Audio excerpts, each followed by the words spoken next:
আজকের আপনাদেরকে যেই ঘটনাটি বলবো সেই ঘটনাটি কোনো এক কালী পুজোর রাতে ঘটে যাওয়া এক সত্য ঘটনা। প্রচুর মানুষের ভালোবাসা পাচ্ছি আমরা। আপনাদের কাছে অনুরোধ, চ্যানেলটিকে সাবস্ক্রাইব করে দেবেন।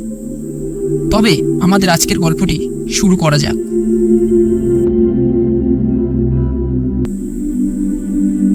সায়ন, সায়ন,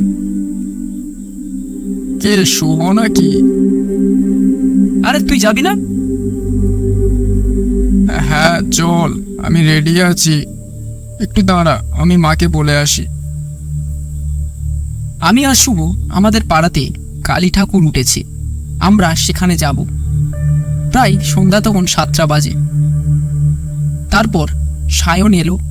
আমি আর সায়ন যেতে শুরু করলাম প্যান্ডেলের দিকে।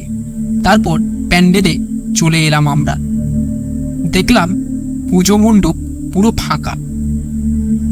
সামনের পাড়ার একটা জেঠিমা দাঁড়িয়েছিল।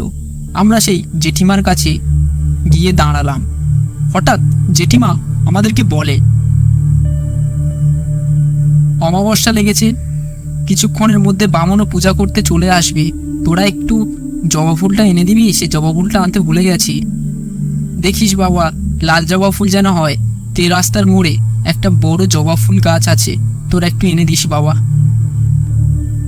আমরা বললাম, আচ্ছা ঠিক আছে, আমরা এক্ষুনি যাচ্ছি, গিয়ে এনে দিচ্ছি বলে আমি আর সায়ন দুজন জবা ফুল আনতে বেরিয়ে পড়লাম। আমাদের রাস্তা মোড়ে গ্রামের শেষের দিকে পড়ে। রাতের বেলাতে ওখানে কেউ যায় না।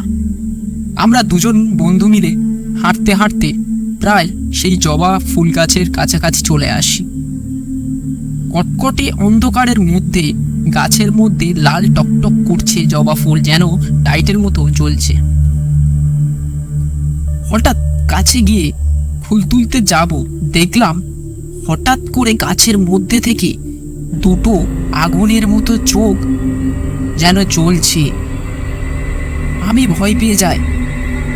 আমি সায়নকে ডেকে দেখাই। সায়ন সেটাকে দেখে খুবই ভয় পেয়ে যায়।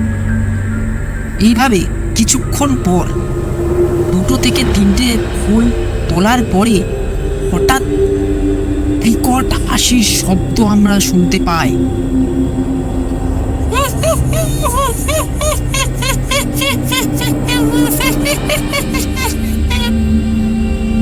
আমরা দুজন সেই শব্দ শুনে আমরা আর এক মুহূর্ত ওখানে থাকি না, সেখান থেকে দৌড় দিই, পড়ি মরি বলে দৌড় দিই সেখান থেকে। তারপর দৌড়াতে দৌড়াতে আমরা পূজা মণ্ডপে চলে আসি। তারপর সেখানে এসে আমরা সবাইকে সেসব ঘটনা খুলে বলি। তবে সেই দিনের কথা এখনো আমার মনে পড়লে ভয়ে লোম খাড়া দিয়ে ওঠে। আজ আমাদের গল্পটি এটুকুই ছিল। আশা করি গল্পটি আপনাদের ভালো লেগেছে।